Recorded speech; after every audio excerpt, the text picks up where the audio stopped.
Dude, your life is over, my best friend Liam whispered, his eyes glued to the principal's office door. He was probably right. I was Mason, a junior at Northwood High, and I was about to walk into a meeting that felt like the end of my academic career. Just yesterday, Mr. Harrison, my notoriously tough AP chemistry teacher, had pulled me aside after class, his face a mask of false concern. Mason, we need to talk about your recent test scores, he'd said, his voice deceptively soft. They're just too perfect, given your performance earlier in the year. I knew then that something was off. My grades in Harrison's class had been a roller coaster. I started strong, then hit a wall. Chemistry wasn't my strongest subject, and Mr. Harrison had a reputation for being unapproachable. He'd often make sarcastic remarks about students who struggled, especially during labs. Some people, he'd sneer, just aren't cut out for the rigor of AP Sciences. I'd eventually buckled down, spent countless hours after school in the library, and my scores had finally started to reflect the effort. But Harrison seemed to see my improvement as an affront. That day, as I sat in Principal Miller's office with my parents, Mr. Harrison presented what he called irrefutable evidence of my cheating. A series of screenshots from an online forum where chemistry problems similar to those on our recent tests were discussed. And look here, he said, pointing to an anonymous user's posts, the phrasing, the specific errors, it matches Mason's work perfectly. The problem? It wasn't me. I'd never even heard of that forum. Principal Miller, a man known for his rigid adherence to rules, looked at me with disappointment. My parents, usually my staunchest defenders, seemed shell-shocked. Mason, is there anything you want to say? Miller asked, his voice devoid of warmth. I stammered, denying everything, trying to explain how I'd studied hard, how I'd worked to improve. Mr. Harrison just smirked, a subtle, almost imperceptible twitch at the corner of his mouth. False accusations have consequences, Miller warned, echoing a chilling phrase I'd hear again and again. I left the office with a formal warning and a permanent black mark on my academic record. It felt like my dreams of a good college were crumbling. Life at Northwood High became a living hell. Students, once friendly, now whispered behind their hands. There's the cheater, I'd hear in the hallways. My once close-knit study group disbanded, their parents apparently warning them to distance themselves from trouble. Even some teachers who used to praise my dedication now looked at me with suspicion. My questions in class were met with clipped, dismissive answers. During one particularly brutal physics class, the teacher, Mrs. Davis, stared directly at me as she lectured about academic integrity, her eyes full of judgment. Social media, usually a lifeline, became a weapon. Anonymous accounts started posting memes with my face, photoshopped onto images of notorious fraudsters. My Instagram DMs were flooded with hate messages. I deactivated everything within a week. The isolation was crushing. Throughout all of this, I noticed something about Cassidy. Cassidy was the quietest girl in our grade, a brilliant artist who kept to herself. She wasn't popular, didn't have a large friend group, and often ate lunch alone in the art studio. I'd rarely spoken to her, but I'd always admired her quiet strength. She seemed to observe everything, yet say nothing. Everything changed the day I decided to skip AP Chemistry. My anxiety had been through the roof, and I felt a panic attack brewing. I went to the hidden spot behind the old science wing, went a dusty alcove shielded by overgrown bushes, a place nobody ever visited. I was halfway through trying to calm myself down when I heard footsteps. Cassidy rounded the corner. She wasn't looking for me. She had a sketchbook in her hand, her eyes scanning the brick wall for inspiration. Rough day? She asked, her voice soft but direct, surprising me with her presence. I just nodded, my throat tight. I know I'm not supposed to be here, I mumbled. I won't tell, she responded, her gaze steady. I've noticed you've been struggling with everything. She sat down a respectful distance away. I could help you. Before I could process what she meant, she pulled out a small, worn notebook. I've been keeping track. Mr. Harrison, he's done this before. My eyes widened. What do you mean? He did it to my older brother, Alex, she said, her voice barely a whisper. 3 years ago, Alex was accused of plagiarizing a research paper. Harrison presented similar evidence. Alex was suspended, almost didn't get into college. My parents fought it, but Harrison was untouchable. They said Alex was just being irresponsible. She paused, her eyes distant. Alex loved chemistry. Now he won't even look at a science textbook. A wave of understanding and a horrifying sense of déjà vu washed over me. He had me pinned against the wall, Mason, Cassidy said, just like he's doing to you, emotionally. She then went on to explain how Harrison would target students who showed significant improvement, especially those who were quiet or didn't have strong social support. He'd accuse them of cheating, create fake evidence, and subtly undermine their confidence. It was a pattern. I stared at her, overwhelmed with gratitude. She wasn't a hero, just in the right place, right time, and willing to speak. Cassidy walked me straight to Principal Miller's office. She demanded something be done about Mr. Harrison. But Principal Miller barely looked up from his computer. Mr. Harrison has taught here for 12 years without a single credible complaint, he said, his voice condescending. Are you sure you didn't misinterpret what you saw? He turned to me. Sometimes, Mason, when we're upset, we see things differently than they really are. Then he looked at Cassidy, his voice getting even more dismissive. Given your brother's history, Cassidy, I understand you might see problems where none exist. If you didn't want drama, maybe you should have thought about that before. Cassidy's face went red, tears welling in her eyes, and she walked out of the office, too shy or scared to speak. I followed her. I wanted to talk to her, right there and then, but she was gone. I didn't see her for the next 2 days. When she came back, the worst possible thing happened. I was in algebra when one of the guys who often made jokes about me, Derek, called me over to show something on his phone. I was reluctant at first, but he and a few others pressured me until I agreed. He opened up our year group's private Discord gossip channel and told me to take a look while laughing. My stomach dropped. There was a post about Cassidy. It wasn't her. It was AI-generated images of her artwork, but deliberately distorted, made to look like crude, amateurish scribbles, with captions mocking her talent and calling her talentless hack. Pretty funny, right? He told me, laughing and turning to his friends behind him. I think they thought I was one of them. I just nodded and left the room. I had seen Cassidy earlier in the day, so I immediately went looking for her. I found her in that quiet spot behind the science wing. She was sitting on the ground, crying silently. I didn't even say anything. I just sat beside her and comforted her. After 10 minutes of painful sobbing, she turned to me and said, "You're the only friend I have left." She then leaned against my chest. "You deserve to know the truth," she pressed against me. Alex wasn't suspended because he plagiarized. Harrison set him up too. He knew Alex was looking into a scholarship that required a perfect record. My heart dropped. This was the same teacher who had tried to frame me. I held Cassidy while she cried and my mind raced. Everything suddenly made sense. The way Harrison had cornered me, how confident he'd been. He'd done this before. Cassidy told me it started last year when Alex was struggling in his class. Harrison offered extra tutoring sessions after school. At first, it seemed normal. Then he started making comments about how lucky Alex was to have such a supportive teacher, implying that his success was solely due to Harrison's guidance. One day, he kept Alex after tutoring, and that's when he showed Alex a seemingly harmless online forum. Harrison then anonymously posted Alex's work with deliberate errors to the forum, then used those posts as evidence of plagiarism. Alex never told anyone because who would believe him? The most beloved teacher versus a quiet, nerdy kid. I asked her why she came back to school if everyone hated her. She wiped her eyes and said she couldn't let him win. She had to graduate. She had to show her family that you don't give up when things get hard. But now, with these fake photos, she didn't know if she could take it anymore. I told her we had to do something. We couldn't let Harrison get away with this. She laughed bitterly and reminded me what happened in the principal's office. Nobody would listen to us. I said, maybe not alone, but together we could figure something out. She looked at me like I was crazy, but I could see a tiny spark of hope in her eyes. We sat there for another 20 minutes, just talking. She told me about her parents, how disappointed they were, how they kept asking why she hadn't pursued art school. They'd never believe Harrison would do something like that. Her dad was a big donor to the school, and Harrison often coached the academic decathlon team, which her dad funded. They were friends. Her mom volunteered at school events and always talked about what a brilliant teacher Harrison was. Cassidy said telling them would destroy everything. I understood. My own mom wouldn't believe me about anything on a good day. On a bad day, she'd probably blame me for it. The bell rang, and we had to go back inside. Cassidy asked if I'd sit with her at lunch tomorrow. I said yes immediately. She smiled for the first time since I'd found her crying. It was small but real. We walked back into school together, and I could feel people staring. Someone made a comment about me hanging out with the freak artist. I ignored them. Cassidy held her head high, like she always did. I wondered how she found the strength. That night, I couldn't sleep. I kept thinking about Harrison, about how many other students he might have hurt, about how he was still teaching, still coaching, still being everyone's favorite teacher, while Cassidy and I got treated like garbage. I grabbed my laptop and started searching.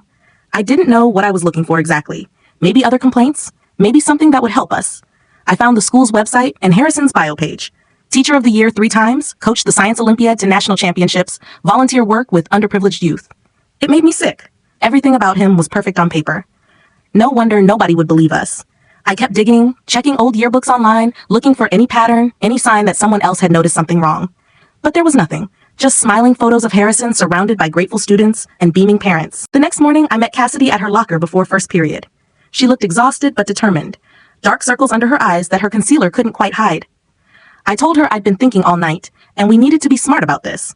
She nodded and said she'd been thinking too, barely sleeping between trying to come up with new art ideas and the anxiety churning in her stomach. We couldn't go through official channels since nobody would listen. We had to find another way. I suggested we start by figuring out if Harrison had done this to anyone else. Cassidy's face went dark. She said she'd wondered the same thing for months, especially during those long nights when she couldn't sleep. We decided to split up and ask around carefully, not directly, just casual conversations to see if anyone else had weird experiences with Harrison. Cassidy would talk to students in her grade who'd had him for AP chemistry.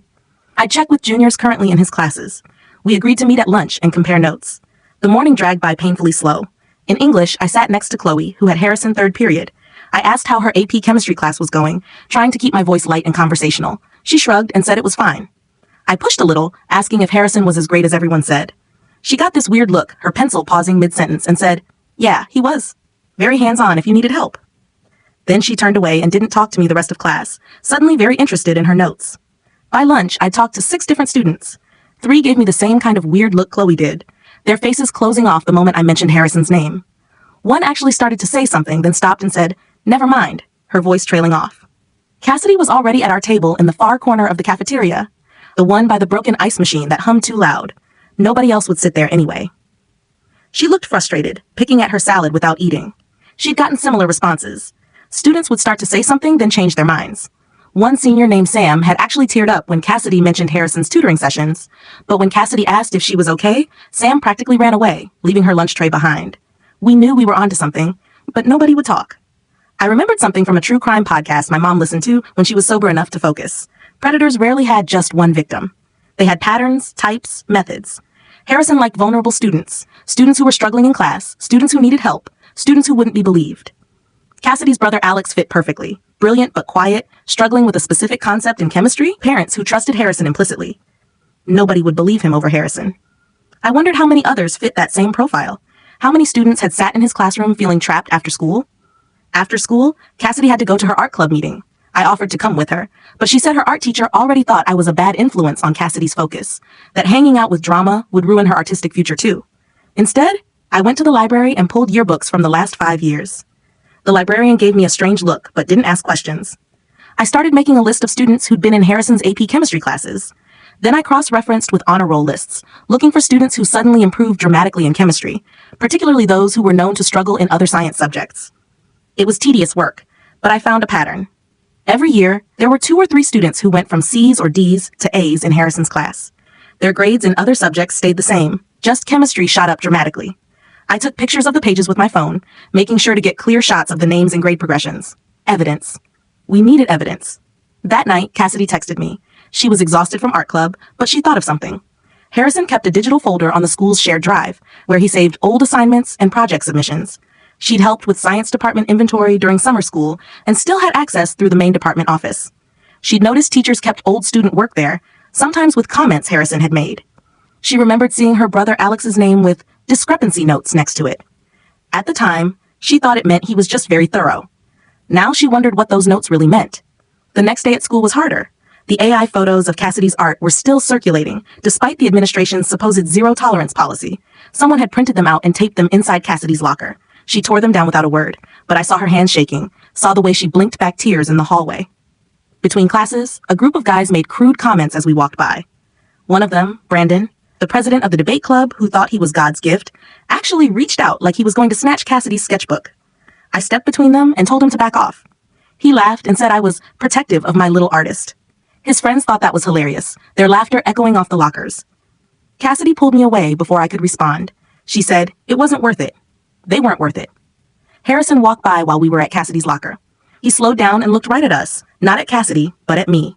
His expression was friendly, concerned even, the perfect mask of a caring teacher.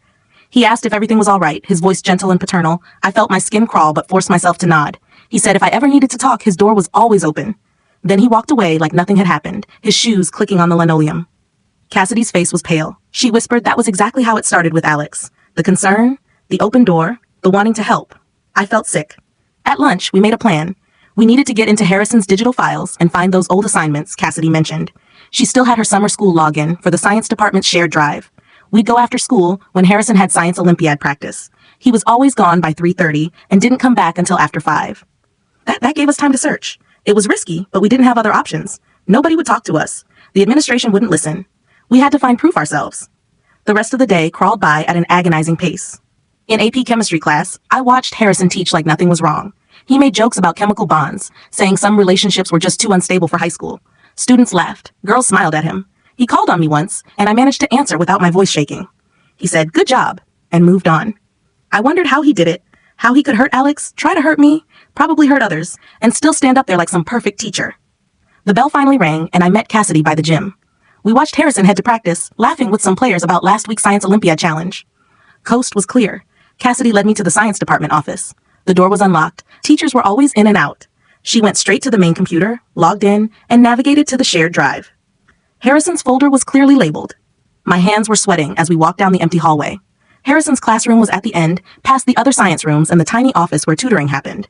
Inside the room, the computer looked normal. Inspirational science posters about perseverance, student projects on the walls. His desk was neat, organized, a coffee mug that said "World's Best Chemist" sitting next to a stack of papers. We started searching. Cassidy accessed the shared drive while I kept watch at the door. At first, it looked normal. Grades, assignments, normal teacher stuff. Then Cassidy found a subfolder labeled Student Submissions Archived. Inside were dozens of old assignments, organized by student name and year. We started flipping through. At first, it looked normal. Grades, assignments, normal teacher stuff. Then Cassidy found Alex's folder from 3 years ago. Inside, there were multiple versions of his notorious research paper. One was clean, perfectly formatted. Another was identical, but with a few very specific, easily traceable errors. And then there were screenshots from that online forum, the anonymous posts matching the errors in the flawed version of Alex's paper. This was it. We also found folders for about a dozen other students, all from previous years. Many of them had similar, flawed versions of assignments, with corresponding forum screenshots or plagiarism reports that looked suspiciously similar to the one used against Alex. Cassidy recognized some names. Sam was there, with notes about a sudden dip in originality. So was a guy named Mark, who transferred schools 2 years ago. Another named Jessica, who dropped out of the AP program. I took pictures of every screen, making sure the names and evidence were clear. We had to move fast. Practice would end soon. As we were about to log off, a single undated document caught Cassidy's eye. It was a note, not a student's, but a typed memo from Harrison to himself. It detailed a strategy for identifying and correcting academic inconsistencies in students, but the subtext was chilling. It outlined how to subtly guide students toward online resources, then monitor their discrepancies to prove misconduct. It was a playbook. We heard footsteps in the hallway. My heart stopped. We quickly logged off, closed all windows, and minimized everything. The footsteps got closer, measured, and deliberate. Cassidy grabbed my hand and pulled me behind the door just as it opened. Principal Miller walked in. He looked around the empty classroom, then went to Harrison's desk. He opened a top drawer, pulled out a small, encrypted flash drive, plugged it into the computer, then quickly copied something, put it back, and left. We waited 5 minutes before moving, barely breathing. My legs were shaking so bad I could barely walk. Cassidy looked ready to throw up. We slipped out and locked the door behind us. Outside sat on the bleachers, trying to process what we'd seen.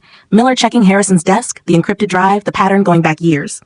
Cassidy said we had to tell someone, but who? The principal was clearly involved somehow. The school board? The police? Would they believe 2 teenage kids with phone pictures and a wild story?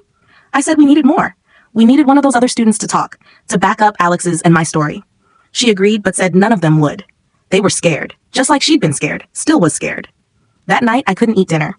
My mom was passed out anyway, so she didn't notice. I kept thinking about those names, those discrepancy reports. How many students had Harrison hurt? How long had this been going on? I looked up some of the names on social media. Sam had her profiles locked down tight. Mark seemed to have disappeared from social media entirely after transferring. Jessica's last posts were from 2 years ago, right before she dropped out. None of them seemed active anymore, just like Cassidy had to delete hers. Pattern after pattern. The next morning, Cassidy texted that she was staying home. She had a massive art project due, and the anxiety from the past few days was making it impossible to focus. I said I'd keep digging on my own.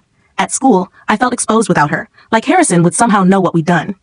But he acted normal in class, taught his lesson about quantum mechanics and proofs, made his jokes. I watched him more carefully now, though. Noticed how he always picked certain students to help.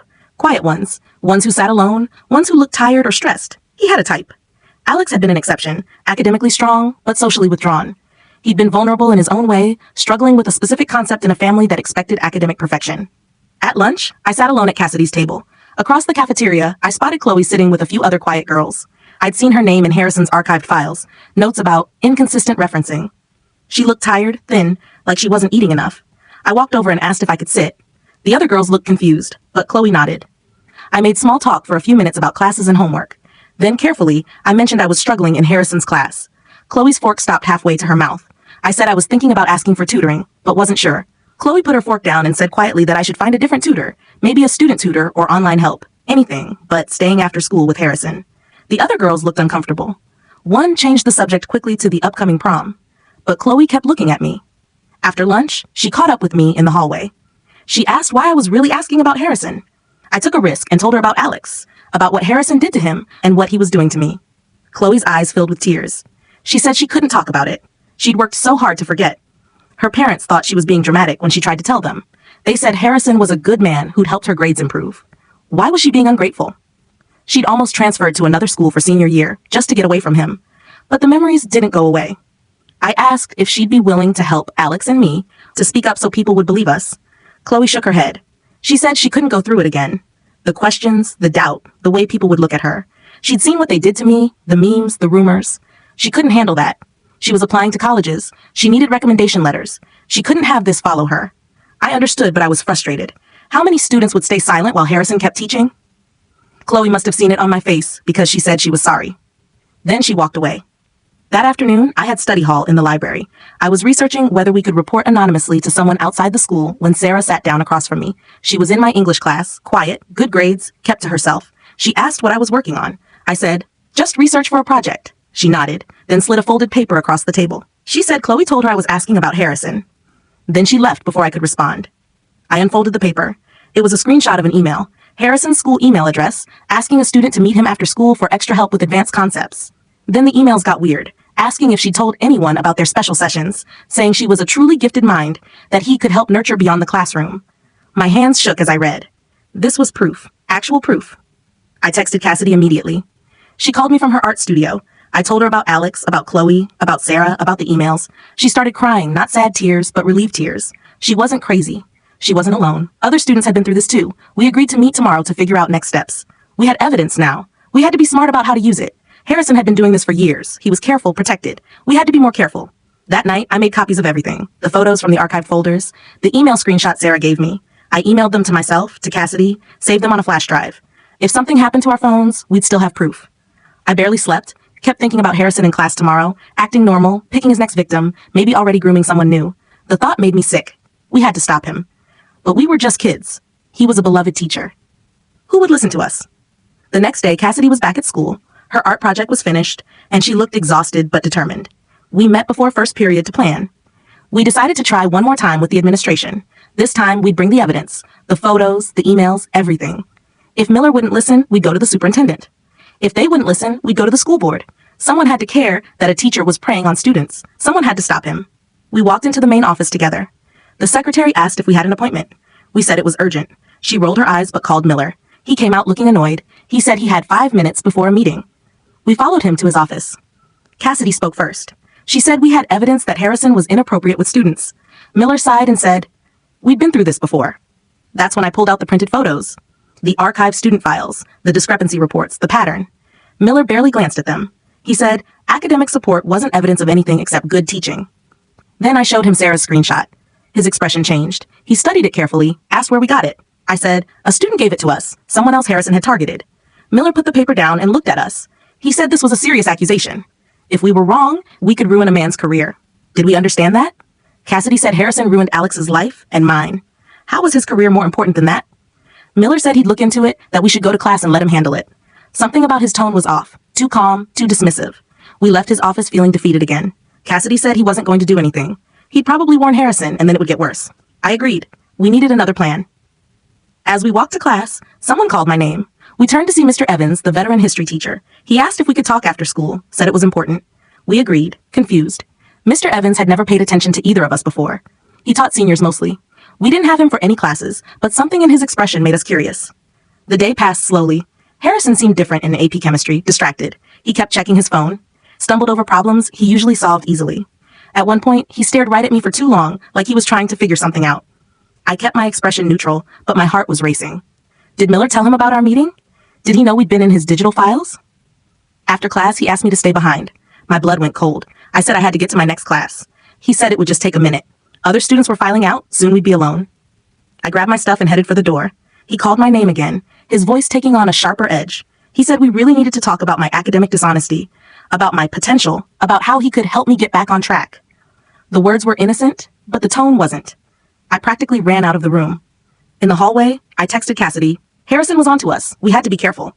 She texted back that she'd gotten a weird vibe from him in the hall too, like he was watching her. We agreed to stick together the rest of the day.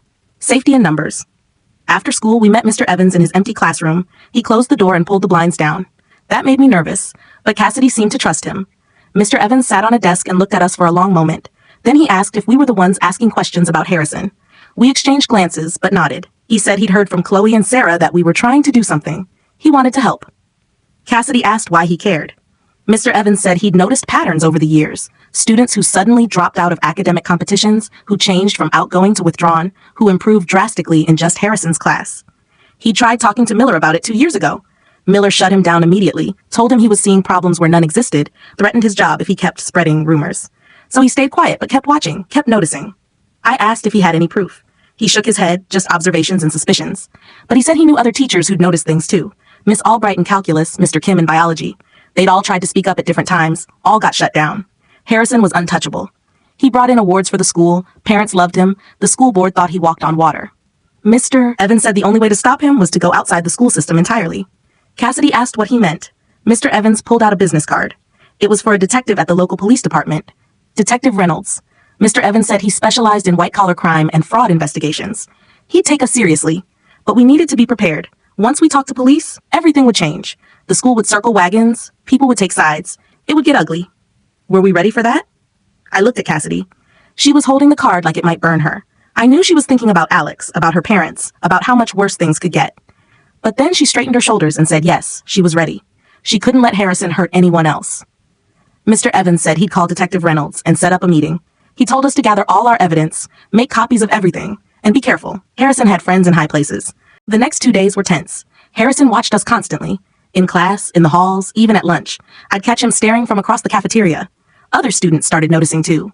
Brandon made a joke about Harrison getting creepy with the quiet ones now. His buddies laughed, but it made my skin crawl. Cassidy started having someone walk her to her car after school, usually me or one of the few students who still talked to her. Detective Reynolds agreed to meet us that Saturday at the police station. Mr. Evans came with us for support. The station was smaller than I expected, just a regular building downtown. Detective Reynolds was younger than I thought too, maybe early 30s, with kind eyes and a firm handshake. She took us to a private room and said we could tell her everything. No judgment, no rush, just the truth. Cassidy went first. She told the whole story. Alex's suspension, the fake evidence, how Harrison had subtly manipulated him, how he'd been crushed. Then she explained how he'd done the same to me. Detective Reynolds took notes without interrupting. When Cassidy finished, I showed her our evidence. The photos of the archived student files, the discrepancy reports, Sarah's email screenshot, the pattern going back years. Detective Reynolds studied everything carefully. She asked questions about dates, times, specific incidents. She was thorough, but gentle, professional. When we finished, she said she believed us. But believing wasn't enough. She needed more evidence to build a case. She asked if we get other victims to come forward. I told her about Chloe, about the other students who wouldn't talk. Detective Reynolds said she understood their fear, but their testimony would make the case stronger. She gave us her direct number and said to call if we remembered anything else or if anything new happened. She also said to be careful. If Harrison suspected police involvement, he might try to destroy evidence or intimidate witnesses. We left the station feeling both hopeful and terrified. Someone finally believed us, but now it was real. There would be an investigation, questions, maybe a trial. Alex's parents would find out the full truth. The whole school would know. In the car, Mr. Evans said we were brave, that he was proud of us. But I didn't feel brave. I felt like I was going to throw up. Monday at school was weird. Harrison wasn't there. A substitute taught AP chemistry. Rumors flew immediately. Someone said he was sick. Someone else said he was at a teaching conference. But Cassidy and I knew better. The investigation had started. At lunch, Principal Miller called us to his office. He looked furious. He asked if we'd gone to the police, said we should have come to him first. Let him handle it internally. Cassidy laughed, actually laughed in his face. She said we tried that, and you did nothing. Miller said we didn't understand the damage we were causing. Harrison was a good man, a good teacher. These accusations would ruin him. Did we want that on our conscience? I found my voice and said, what about the students he hurt? What about their lives, their damage? Miller said that was alleged, unproven. We were destroying a man's career on rumors and misunderstandings. Then he said something that made my blood run cold. He said we should be careful, that making false accusations had consequences, legal consequences. Cassidy stood up and said we were done.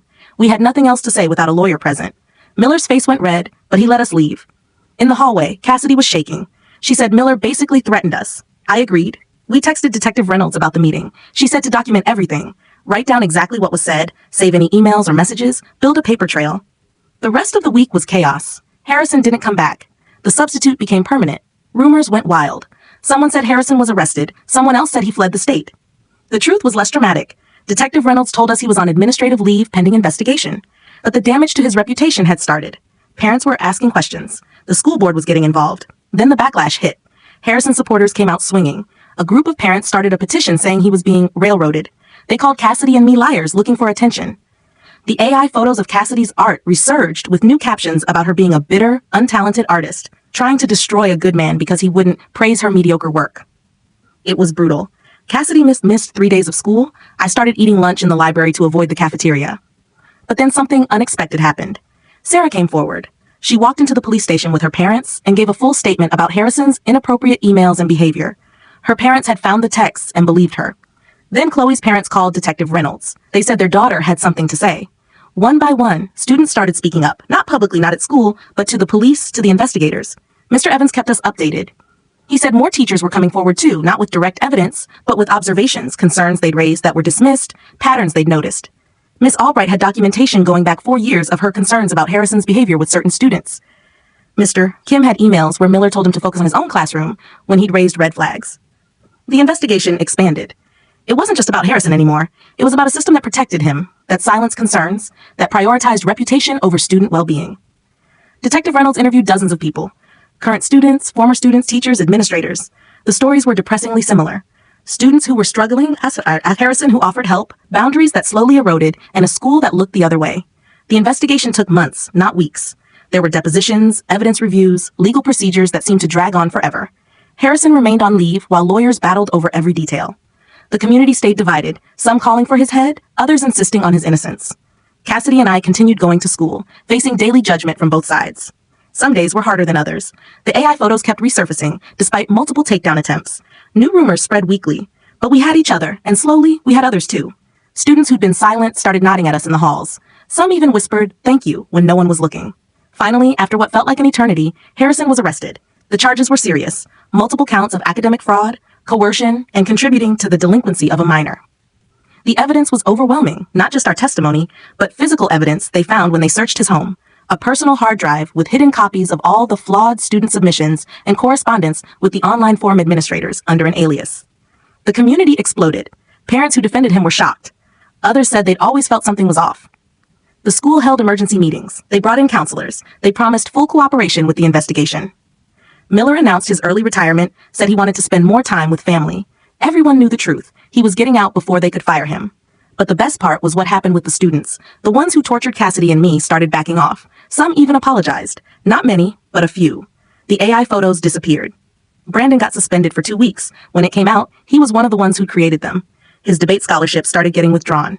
Turns out, colleges don't like students who engage in cyberbullying and defamation. Good riddance, if you ask me. Cassidy started healing. She still had hard days, still dealt with judgment from some people, but she also had support now. Other survivors who understood, teachers who believed her, even some parents who apologized for not seeing the truth sooner. She started talking about art school again, about becoming an art therapist to help other kids like her, like us. The legal process was slow. There were hearings and delays and motions. Harrison's lawyer tried every trick to get the charges reduced or dismissed, but the evidence was too strong, too many victims, too much documentation. Eventually, he took a plea deal. 5 years in prison, permanent revocation of his teaching license, and a hefty fine. It wasn't enough for what he'd done, but it was something. Justice of a sort. The school district made changes too. New policies about academic integrity, mandatory reporting training for teachers, anonymous tip lines. They couldn't undo the damage, but they could try to prevent it from happening again. Some people said it was too little, too late. They were probably right, but at least future students might be safer. I testified at one of the hearings, talked about that day behind the science wing, how Cassidy saved me, how many other students she tried to protect, even when everyone hated her. The prosecutor said our evidence was crucial, the archived files, the emails, the pattern we documented. Without that, Harrison might have walked. Cassidy squeezed my hand when I finished testifying.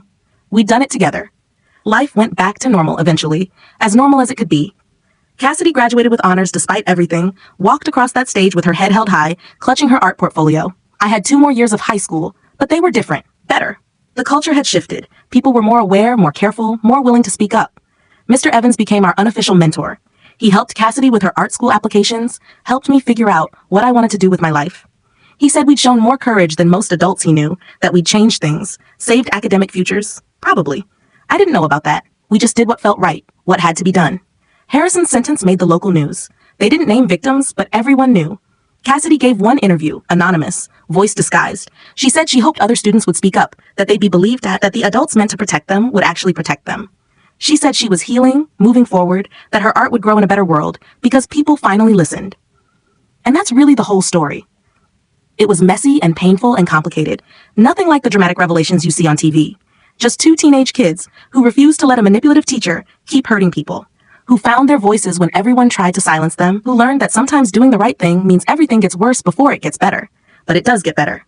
Cassidy's in art school now, thriving. I'm applying next year, thinking about forensics or digital ethics, maybe both. Oh, and those AI photos? The creators got more than just school punishment. Turns out creating and distributing defamatory images, even AI-generated ones, has legal repercussions. They're all doing community service and probation. Their college dreams are pretty much shot. Good riddance, if you ask me. Harrison's in prison where he belongs. Miller's gone. The school is safer. Not perfect, but better. And Cassidy? She's the strongest person I know. Still quiet, still humble, still refusing to let what happened define her. She says standing up for others gave her a reason to fight. But I think she saved herself, and maybe saved a lot of other students too. That's all I've got. Thanks for reading this absolute novel. Had to get it all out. If you're going through something similar, speak up. Find someone who believes you. Don't give up. It gets better, I promise.